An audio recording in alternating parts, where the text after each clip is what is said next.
प्रिय शिक्षार्थियों, कैसे हैं आप लोग। आशा करते हैं आप लोग अच्छी प्रकार से होंगे। पिछले दिनों हमने पिछली वीडियो में मानसिक विकास पर बात की थी।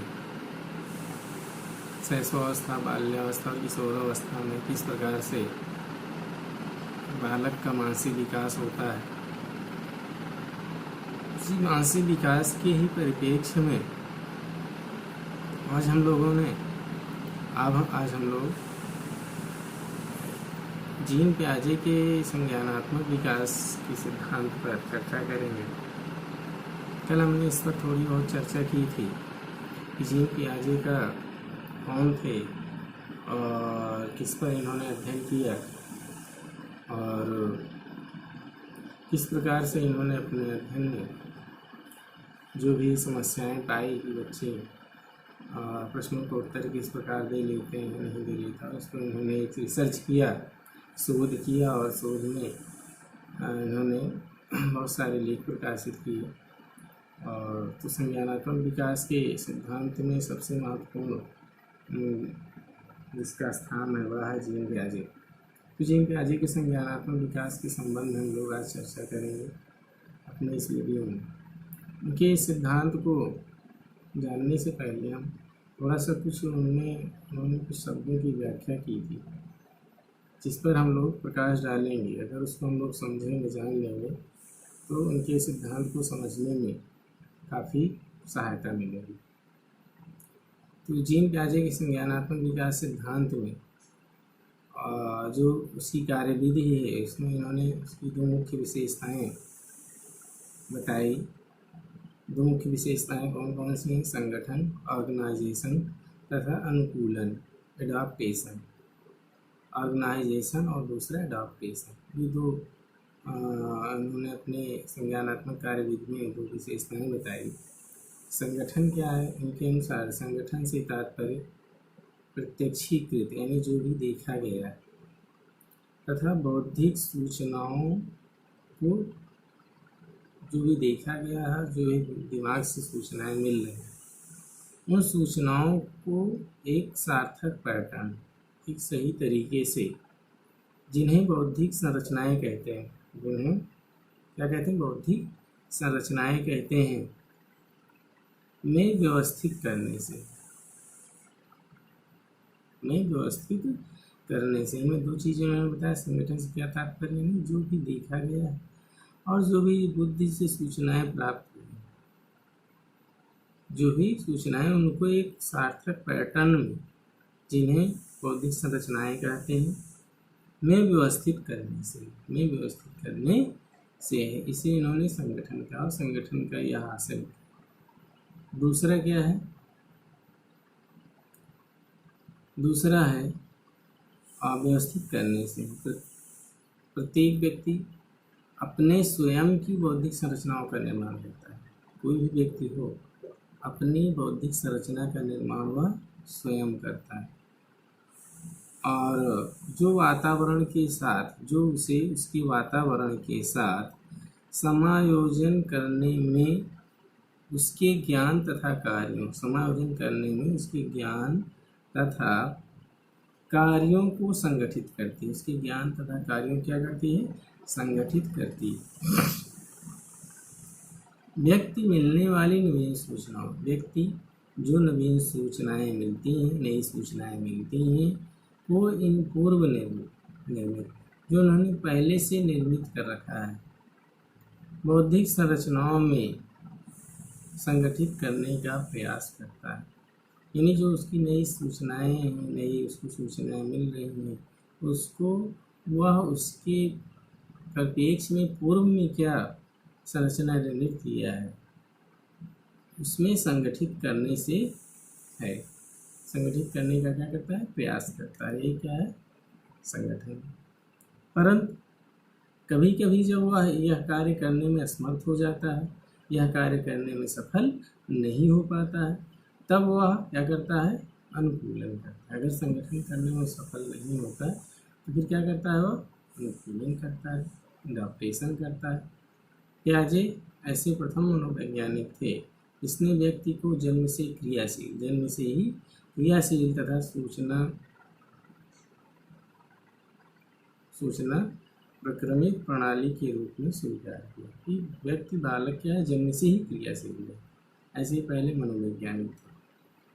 उसके अनुसार एकत्रित बौद्धिक सूचनाओं का वर्गीकरण करता रहता है। जो भी बौद्धिक सूचना उसको प्राप्त है उसको क्या करता रहता है, वर्गीकृत करता रहता है, जिससे वह अपने बाह्य जगत की परिस्थितियों, जिससे क्या करता है, अपनी जो बाह्य जगत वातावरण की जो परिस्थितियाँ हैं उस परिस्थितियों के अनुरूप सहज व स्वाभाविक ढंग से, उन परिस्थितियों के अनुरूप सहज व सार्थक ढंग से उचित व्यवहार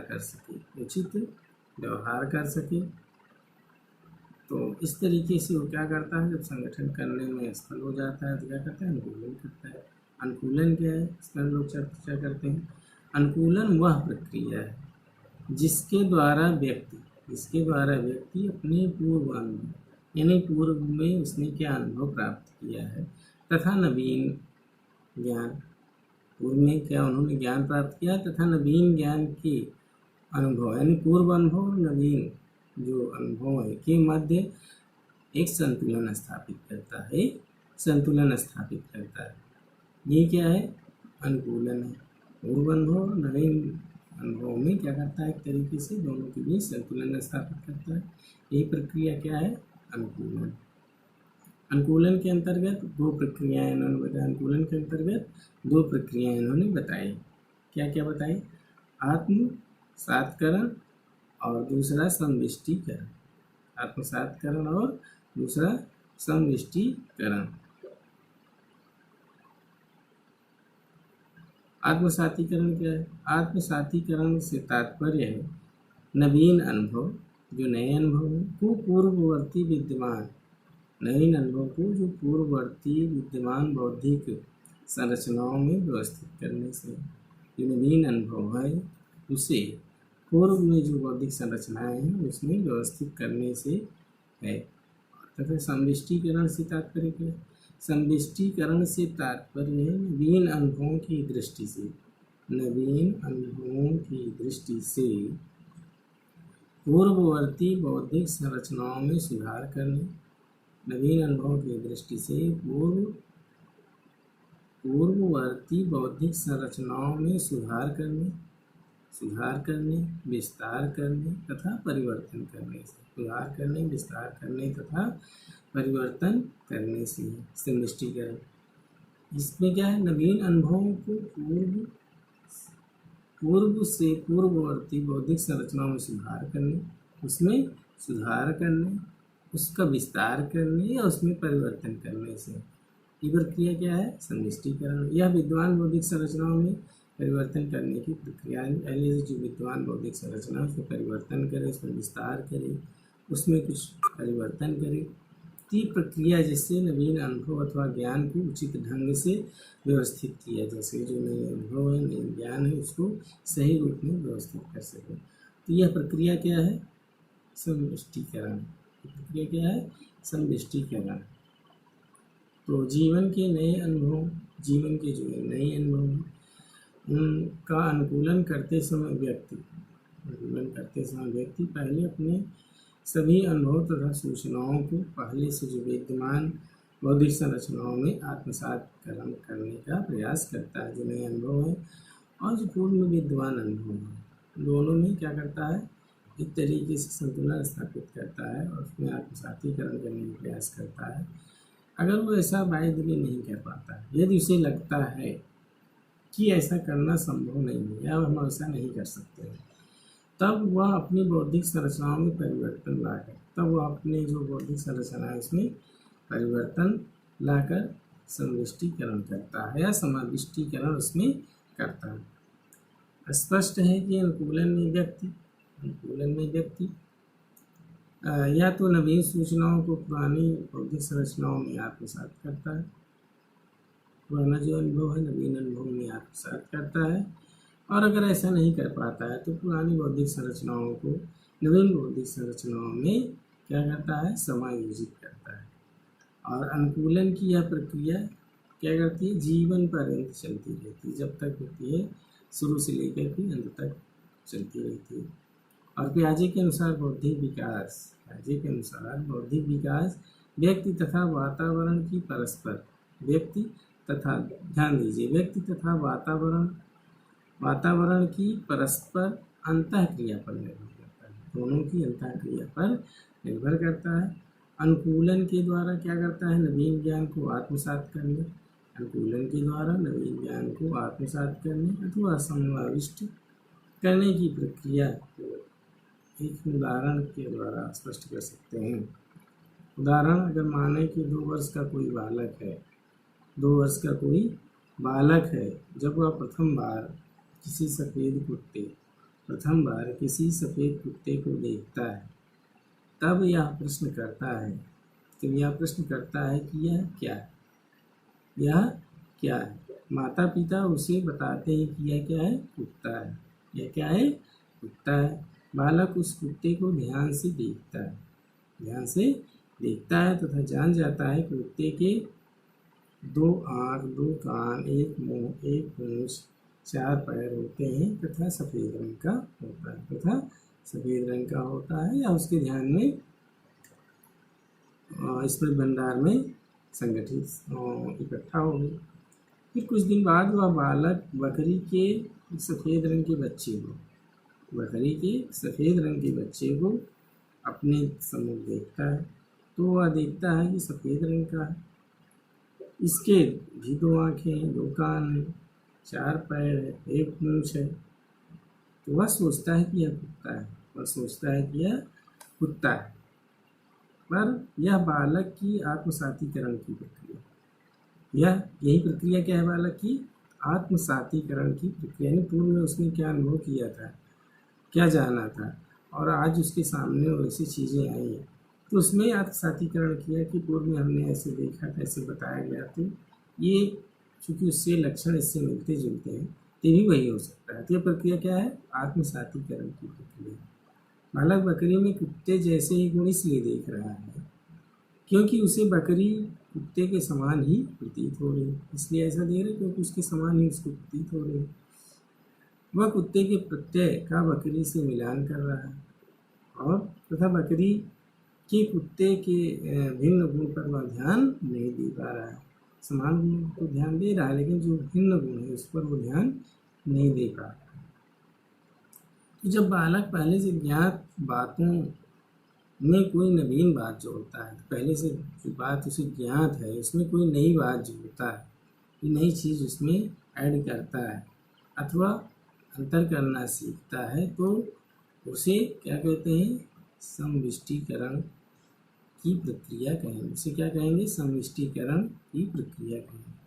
उसमें या तो कुछ जोड़े या कुछ घटाए या कुछ अंतर करे और उसका विस्तार करे, ये प्रक्रिया क्या कहलाती है, समविष्टीकरण की प्रक्रिया।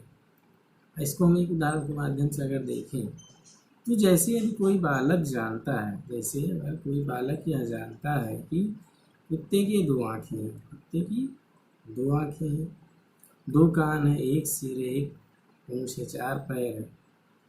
यदि वह सीखता है कुत्ता भौंकता है, तो इसमें उसके पूर्ववर्ती ज्ञान एक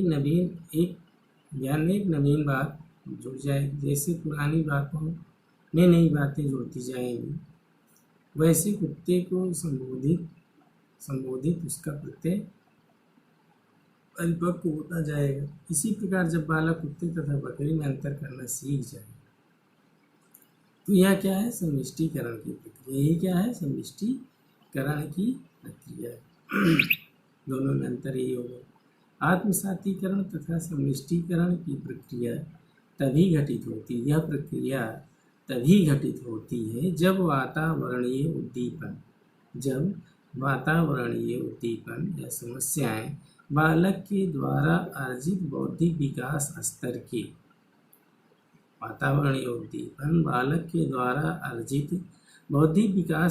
के अनुरूप होते हैं, तभी उसमें आत्मसातीकरण एवं समविष्टीकरण की प्रक्रिया संपन्न होती है।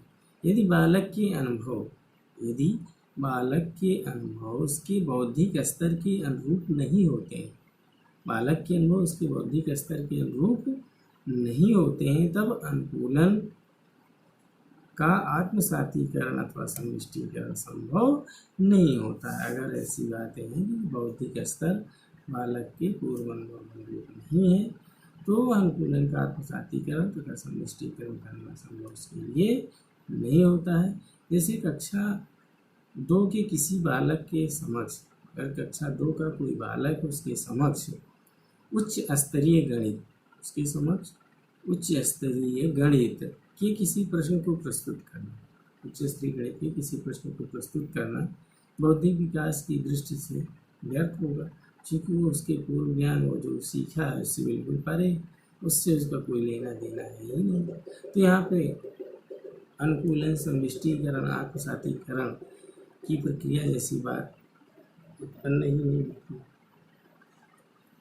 तो संज्ञानात्मक विकास की विभिन्न अवस्थाओं में बालक बौद्धिक कार्यों, तो संज्ञानात्मक विकास की विभिन्न अवस्थाएं जो जीन पियाजे के द्वारा बताई गई हैं, में बालक बौद्धिक कार्यों को निष्पादित करने के लिए भिन्न भिन्न तरीके अपनाता है। बालक बौद्धिक कार्यों को संपन्न करने के लिए भिन्न भिन्न तरीके अपनाता है। लगभग 18 वर्ष की आयु में बालक, जब बालक 18 वर्ष का हो जाता है, तो प्रौढ़ के समान, एक युवा, प्रौढ़ युवा के समान, परिपक्व व्यक्ति के समान बौद्धिक कार्य करना आरंभ कर देता है। बौद्धिक विकास एक स्वसंचालित प्रक्रिया है। बौद्धिक विकास क्या है? स्वसंचालित प्रक्रिया है। इसमें कोई कुछ परिवर्तन या कोई जोड़ घटाव नहीं कर सकता है, जिससे बालक अपनी बौद्धिक संरचनाओं तथा नवीन अनुभवों का तालमेल बैठाना सीखता है। जो उसकी बौद्धिक संरचनाएं हैं और जो नवीन ज्ञान है उसमें वह तालमेल बैठाता है संगठन और अनुकूलन के माध्यम से। और विभिन्न आयु स्तरों पर यह तालमेल भिन्न भिन्न प्रकार का होता है, या विभिन्न आयु में भिन्न भिन्न प्रकार का होता है। अपने अवलोकनों के आधार पर पियाजे ने बौद्धिक विकास की 4 मुख्य अवस्थाओं में विभक्त किया। बौद्धिक विकास को 4 मुख्य अवस्थाओं में उन्होंने विभक्त किया कि इस आयु वर्ग में व्यक्ति अपनी समस्याओं के समाधान के लिए किस प्रकार से क्रिया करता है, फिर अगली जो इतनी आयु का हो जाता है तो अपनी समस्या के समाधान में क्या क्या करता है। इसके आधार पर इन्होंने 4 अवस्थाओं में बौद्धिक विकास को बांट करके बताया है। प्रत्येक अवस्था बौद्धिक संरचनाओं में तालमेल बैठाने, प्रत्येक अवस्था बौद्धिक संरचनाओं के तालमेल बैठाने के बालक के प्रयासों के एक भिन्न रूप को अभिव्यक्त करती है, एक भिन्न अलग रूप को अभिव्यक्त करती है। प्रत्येक अवस्था एक विशेष समय अवधि में उपयुक्त होती है, प्रत्येक अवस्था एक विशेष समय अवधि में उपयुक्त होती है तथा प्रत्येक अवस्था अपनी पूर्व अवस्थाओं से अधिक उपयुक्त होती है, प्रत्येक अवस्था अपनी पूर्व अवस्थाओं से अधिक उपयुक्त होती है। पियाजे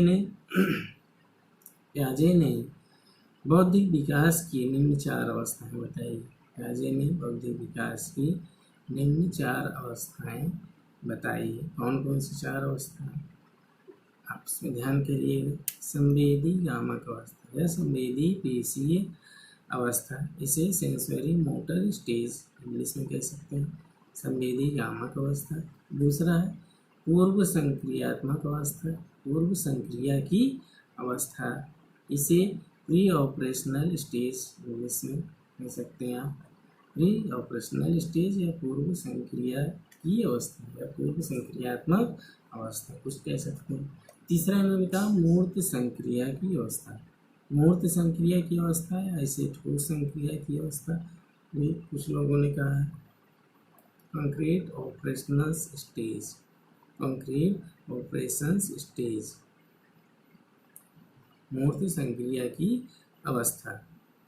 फिर चौथा है इन्होंने बताया औपचारिक संक्रिया की अवस्था, या इसे अमूर्त संक्रिया की अवस्था भी कह सकते हैं। मूर्त संक्रिया की अवस्था, औपचारिक संक्रिया की अवस्था, कोई भी नाम से इसे कह सकते हैं। Formal operational stage, formal operations stage, औपचारिक संक्रियात्मक अवस्था।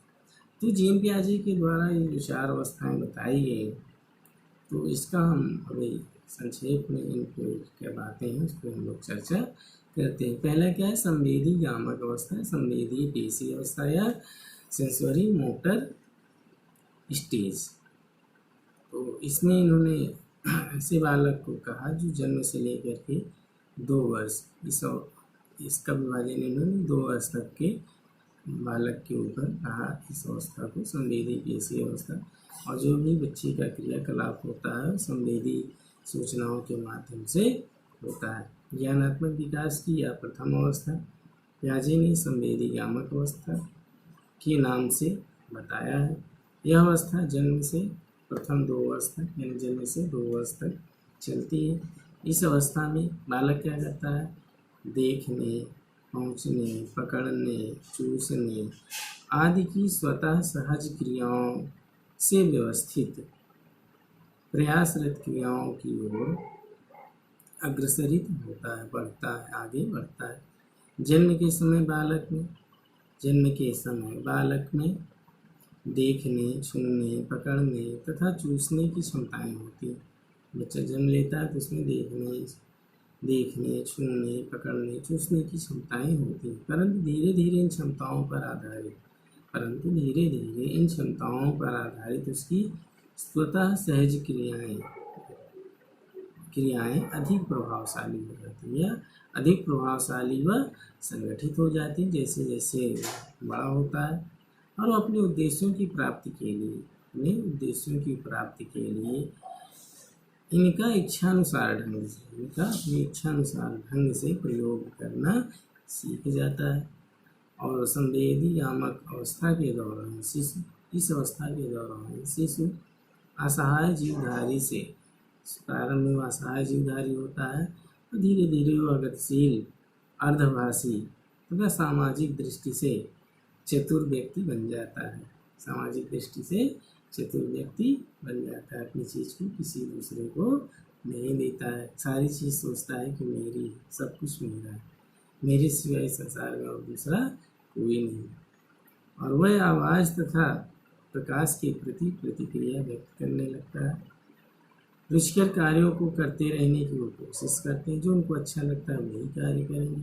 उनको ऐसा करने से मना किया जाए, रोते हैं, चिल्लाते हैं, हाथ पैर पटकते हैं तथा वस्तुओं को स्थिर मानते हैं, तथा जो भी वस्तु है सबको वे स्थिर मानते हैं। बालक प्रयास एवं त्रुटि के आधार पर अपनी परिस्थितियों को समझने का प्रयास करने लगता है, और लगभग 1.5 वर्ष की आयु में बालक कुछ करने से पहले सोचना प्रारंभ कर देता है। कुछ करने से पहले वह कुछ के लिए सोचता है, और प्रारंभ में वह अनुकरण करने के लिए भाषा का प्रयोग करते हैं। अनुकरण करने, जैसे घर में बड़े लोग, माता पिता या अन्य लोग बोलेंगे, वैसे ही बालक उसका अनुकरण करने का प्रयास करता है, परंतु बाद में वह अपनी बात को व्यक्त करने के लिए भाषा का प्रयोग करने लगता है। इस अवस्था में बौद्धिक संरचनाओं के पूर्ण विकास के उपरांत बालक संज्ञानात्मक विकास की आगामी अवस्था पर जाने के लिए तैयार हो जाता है। दूसरी अवस्था में क्या होता है, पूर्व संक्रिया की अवस्था, दूसरी अवस्था में जाता है। इस तरह से इस अवस्था में बालक क्या करता है, देखने, चूसने, पकड़ने, गिराने जैसे जो सहज क्रियाएं हैं वह बाद में धीरे धीरे वह इतना उससे अभ्यस्त हो जाता है, जो भी इसकी इच्छाएं होती हैं उसको व्यवस्थित रूप में आगे भी इसका प्रयोग करके करता है। इन्होंने प्रथम अवस्था बताया जीव पियाजे ने, और यह 0 से 2 वर्ष तक चलती रहती है। और उसके पश्चात दूसरी अवस्था पूर्व संक्रिया की अवस्था, प्री ऑपरेशनल स्टेज बताया इन्होंने। ये अवस्था क्या, संज्ञानात्मक विकास की पूर्व संक्रियात्मक अवस्था लगभग 2 वर्ष से प्रारंभ होती है। लगभग कितने वर्ष प्रारंभ होती है, 2 वर्ष से प्रारंभ होकर के 7 वर्ष तक चलती है। यह 2 वर्ष से आरंभ होकर के 7 वर्ष तक चलती है। इस अवस्था में संकेतात्मक कार्यों की अधिकता होती है तथा भाषा का प्रयोग भी प्रारंभ हो जाता है, बच्चे बोलने लगता है। और इस अवस्था के 2 भागों में बांटा है इन्होंने। और 2 भागों में बांट करके हमने इसका विस्तार से बातें बताई। पहला क्या है? पूर्व प्रत्यात्मक काल, प्री कंसेप्चुअल स्टेज।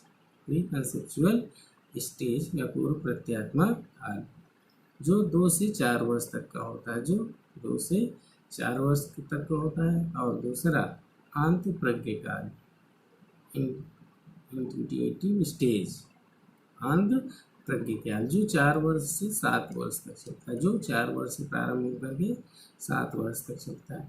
पूर्व प्रत्यात्मक अवस्था वस्तुतः क्या है? परिवर्तन की अवस्था कहा जाता है, जिसे खोज की अवस्था भी कहा जाता है। प्रश्न कई बार पूछा गया है, परिवर्तन की अवस्था, खोज की अवस्था। जीन पियाजे के अनुसार किस अवस्था को कहा जाता है?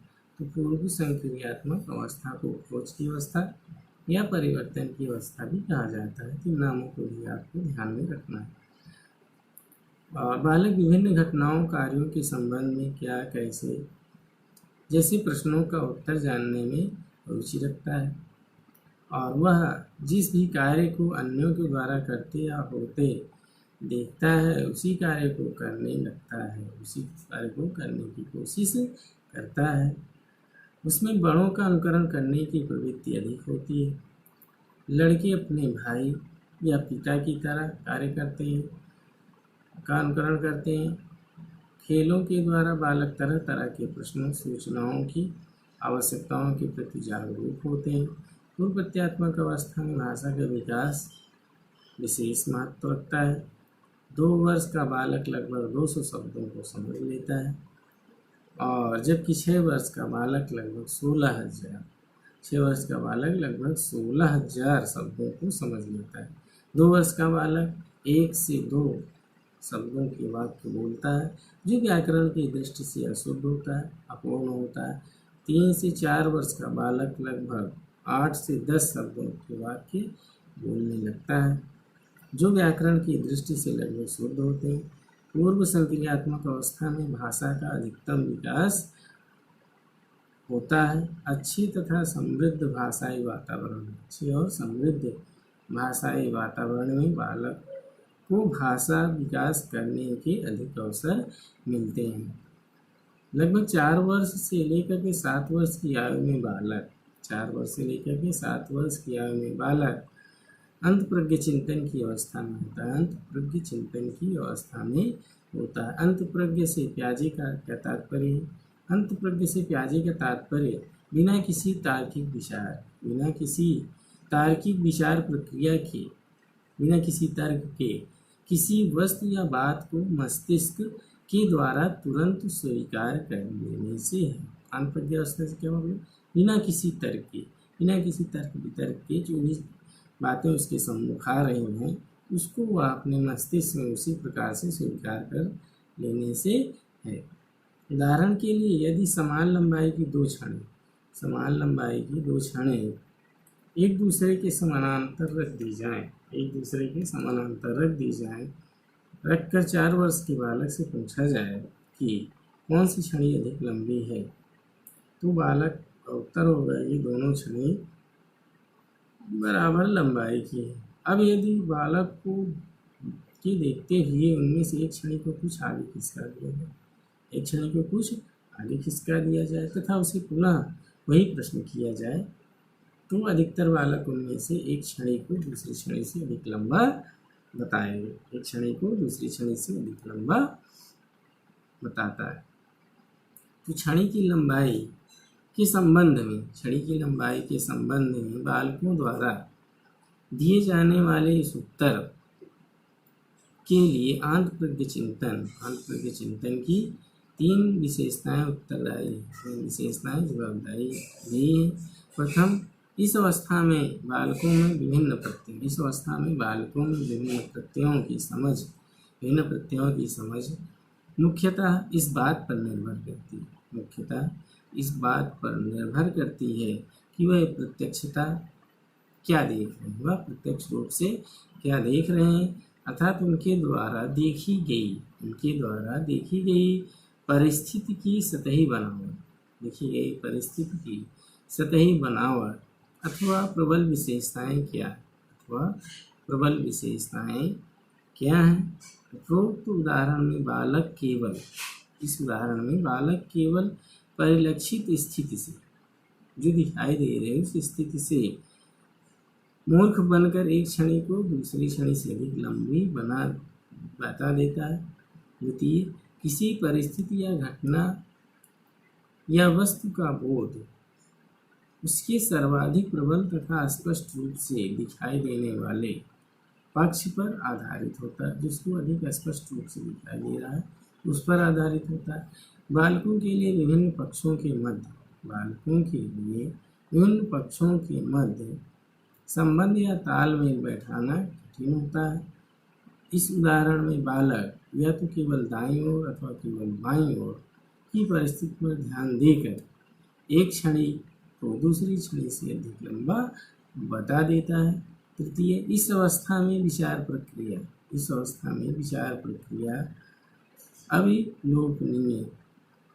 विलोपनीय होती है, अर्थात बालक मानसिक क्रम के प्रारंभिक बिंदु पर पुनः नहीं लौट पाता है, जिससे बालक में क्षणियों की प्रथम अवस्था को मन ही मन पुनः संज्ञान में वह नहीं ले पाता है, जिसके कारण एक क्षणी को दूसरे क्षणी से अधिक लंबा बता देता है। अंतःप्रज्ञ चिंतन की अवस्था की समाप्ति की एक महत्वपूर्ण विशेषता क्या है? संरक्षण सिद्धांत। एक महत्वपूर्ण विशेषता क्या है? संरक्षण सिद्धांत की प्राप्ति। बालक संरक्षण सिद्धांत की प्राप्ति कर लेता है। यही प्रश्न कई बार पूछा गया है। अंतःप्रज्ञ अवस्था की समाप्ति पर संरक्षण सिद्धांत कब विकसित होता है? तो पूर्व संक्रिया की अवस्था, अंतःप्रज्ञ चिंतन की अवस्था। संरक्षण का सिद्धांत क्या है? इस पर हम लोग चर्चा करते हैं। संरक्षण का सिद्धांत यह कहता है कि किसी वस्तु की मात्रा उस वस्तु के आकार में परिवर्तन करने अथवा उस वस्तु को हिस्सों या टुकड़ों में विभक्त कर देने का कोई प्रभाव नहीं होता है। प्याजे ने संगति, भार, आयतन, संख्या आदि के संरक्षण का अध्ययन किया। प्याजे ने संगति, भार, आयतन, संख्या आदि के संरक्षण का अध्ययन किया। प्याजे के अनुसार तार्किक क्रियाओं को करने के लिए संरक्षण का ज्ञान होना अति आवश्यक है। बगैर इसके ज्ञान के कोई तार्किक बात नहीं कर सकता। संरक्षण के ज्ञान के लिए विलोमीयता तथा तार्किक गुणितता। संरक्षण के सिद्धांत के लिए दो चीजें, विलोमीयता तथा तार्किक गुणितता, लॉजिकल मल्टीप्लिकेशन नामक दो पूर्व योग्यताएं आवश्यक है। तभी कोई संरक्षण के ज्ञान को समझ सकता है। विलोमीयता से क्या तात्पर्य है? विलोमीयता से अभिप्राय है किसी वस्तु को मन ही मन उसके पूर्व आकार में समझने से। विलोमीयता का आशय है किसी वस्तु को मन ही मन उसके पूर्व में समझने से। जैसे किसी बालक को गीली मिट्टी की दो एक समान गेंदें दी जाए और फिर उसके सम्मुख ही उसमें से एक गेंद को दबाकर लंबा कर दिया जाए, तब यदि बालक यह सोच लेता है कि लंबी गेंद को पुनः गोल करने पर यह पहले जैसी हो जाएगी, तो इसका अर्थ है कि बालक में विलोमीयता की योग्यता विकसित हो गई। तार्किक गुणितता से तात्पर्य क्या है? तार्किक गुणितता से तात्पर्य है दो या दो से अधिक विमाओं या विशेषताओं पर एक साथ ध्यान देने से है। जैसे किसी चपटे बर्तन तथा पतले बर्तन में एक समान मात्रा में पानी डालने पर यदि बालक यह समझ लेता है कि एक बर्तन में पानी की ऊंचाई एक बर्तन में पानी की ऊंचाई अधिक है जबकि दूसरे बर्तन में पानी की परिधि अधिक है, इसलिए दोनों बर्तनों में पानी की मात्रा समान है। तो इसका अर्थ है कि बालक में तार्किक गुणितता की योग्यता अर्जित कर ली है, तार्किक गुणितता की योग्यता अर्जित कर ली है। विलोमीयता तार्किक गुणितता की योग्यताएं बालक को संरक्षण का सिद्धांत समझने के योग्य बनाती है। विलोमीयता तथा तार्किक गुणितता की योग्यता ही बालक को संरक्षण के सिद्धांत को समझने के योग्य बनाती है, जिससे बालकों में तार्किक चिंतन की प्रभावशीलता क्या होती है, बढ़ जाती है, बढ़ती है। पूर्व संक्रियात्मक अवस्था के अंत प्रज्ञ चिंतन काल में बालक के खेल अधिकाधिक सामाजिक हो जाते हैं। बालक प्रायः पोस्टमैन, पुलिसमैन, अध्यापक, डॉक्टर, वकील, नेता जैसी सामाजिक भूमिकाओं का अनुकरण करने लगते हैं। बालक अपने परिवार के से बाहर के व्यक्तियों को महत्व देने लगते हैं, जो उसके पहले तक सिर्फ परिवार के लोगों को ही महत्व देता था, इसके बाद वो परिवार के बाहर के लोगों को भी वह महत्व देने लगता है। पूर्व संक्रियात्मक अवस्था की बौद्धिक संरचनाओं के पूर्ण विकसित हो जाने तथा बालकों के द्वारा इन संरचनाओं को अपने लिए उपयुक्त महसूस नहीं करने पर बालक संज्ञानात्मक विकास की मूर्त संक्रिय अवस्था की ओर आगे बढ़ने के लिए तत्पर हो जाता है, अग्रसरित हो जाता है। तो इस पर हम लोग कल की वीडियो में चर्चा करेंगे इसके आगे। तो अभी हम लोगों ने संज्ञानात्मक विकास की यूजीन पियाजे के द्वारा बताई गई दो अवस्थाओं पर चर्चा की। तो संवेदी गामक अवस्था, दूसरा मूर्त संक्रिया की अवस्था, इस पर हम लोगों ने काफ़ी बातें की। हमें आशा करते हैं कि आप लोगों को बातें कुछ समझ में आई होंगी, कुछ स्पष्ट बातें हुई होंगी। बार बार वीडियो को देखिएगा, एक बार में नहीं समझ में आए, 2 बार देखिए, 3 बार देखिए, तो बातें स्पष्ट हो जाएंगी। हम कल दूसरी वीडियो में इसकी जो शेष भाग है इस पर बात करेंगे। तब तक के लिए हम आपसे विदा चाहते हैं। बहुत बहुत धन्यवाद अंत तक हमारे वीडियो को देखने के लिए। पुनः एक बार धन्यवाद।